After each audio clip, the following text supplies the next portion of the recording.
আসসালামু আলাইকুম রহমতুল্লাহ। আমরা জানি ইসরায়েল এবং আমেরিকা দুজন মিলে ইরানের উপর হামলা করতেছে। এর রহস্যটা কি? এতে ইসরায়েল এবং আমেরিকার লাভ কি?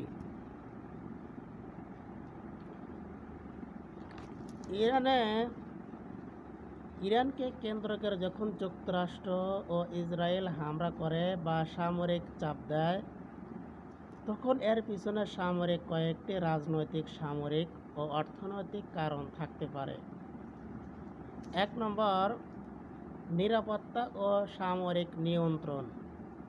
অর্থাৎ ইসরায়েল মনে করে ইরান তাদের বড় শত্রু।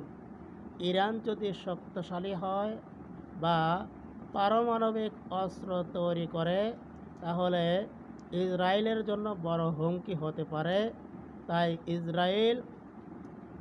ইসরায়েলও ইউনাইটেড স্টেটস চায় ইরানের সামরিক শক্তি দুর্বল রাখতে।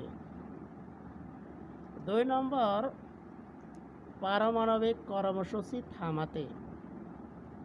ইরান বহু বছর ধরে পারমাণবিক প্রযুক্তি উন্নয়ন করছে। যুক্তরাষ্ট্র ইসরায়েল মনে করে এটি ভবিষ্যতে পারমাণবিক অস্ত্র তৈরিতে ব্যবহার হতে পারে। তাই হামলা বা চাপ দিয়ে তারা এই কর্মসূচি থামাতে চায়। আমার প্রশ্ন হলো, অন্য অন্য দেশও তো এই পারমাণবিক অস্ত্র বানায়, তাদের উপর তো কই এত হামলা চাপ হয় না, তাহলে ইরানের উপর কেন হয়? এর প্রশ্নের উত্তর হলো, অন্য অন্য দেশ যখন কি বানায়, পারমাণবিক বোমা বানায়, তাদের উপরে এরকম চাপ দিয়েছিল। যেরকম পাকিস্তান এবং ইন্ডিয়া যখন পারমাণবিক বোমা বানাইছিল, তখন তাদের উপরও এরকম চাপ এবং আন্তর্জাতিক বিভিন্ন নিষেধাজ্ঞা দিয়েছিল। তো আমার আরেকটা প্রশ্ন হলো, তাহলে তাদের উপর বিভিন্ন আক্রমণ না করে বিভিন্ন এরকম চাপ দেওয়া বা নিষেধাজ্ঞা দিলেও তো হতো, এত ক্ষতি হতো না। তার উত্তর হলো, যারা সারাকে আন্তর্জাতিক পর্যায়ে একটা নিয়ম আছে যে কেউ পারমাণবিক বোমা বানাইতে পারবে না। এরকম একটা নিয়মের মধ্যে ইরান সেই সিগনেচার করেছিল, স্বাক্ষর করেছিল যে কেউ বানাতে পারবে না, এতে দেশের ক্ষতি, মানুষের ক্ষতি হবে। কিন্তু ইরান এই সিগনেচারকে, এটাকে অবজ্ঞা করে তারা নিজেরা এই কার্যক্রম এগিয়ে চলছে। তো ইরানকেও সর্বপ্রথম নিষেধাজ্ঞা বা বিভিন্ন চাপ দেওয়া হয়েছিল, কিন্তু তারা এই চাপ বা নিষেধাজ্ঞা অমান্য করে তাদের অগ্রগতি সামনের দিকে এগোইছে।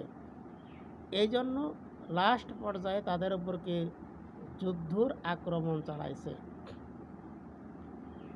সম্মানিত উপস্থিতি, এরপরে ৩ নম্বর হলো মধ্যপ্রাচ্যের প্রভাব ধরে রাখা। মধ্যপ্রাচ্য বিশ্ব রাজনীতির গুরুত্বপূর্ণ অঞ্চল।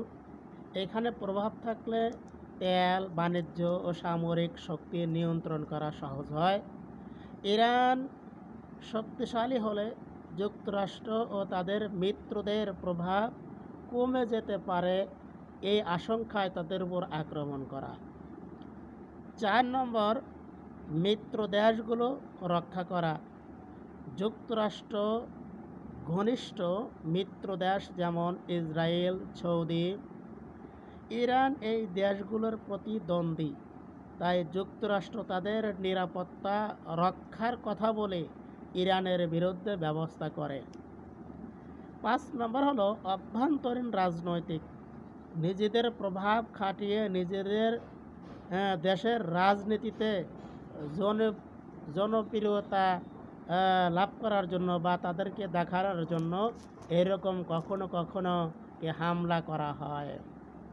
এই সমস্ত কারণকে সামনে রেখে তারা এরকম যুদ্ধ চালায়।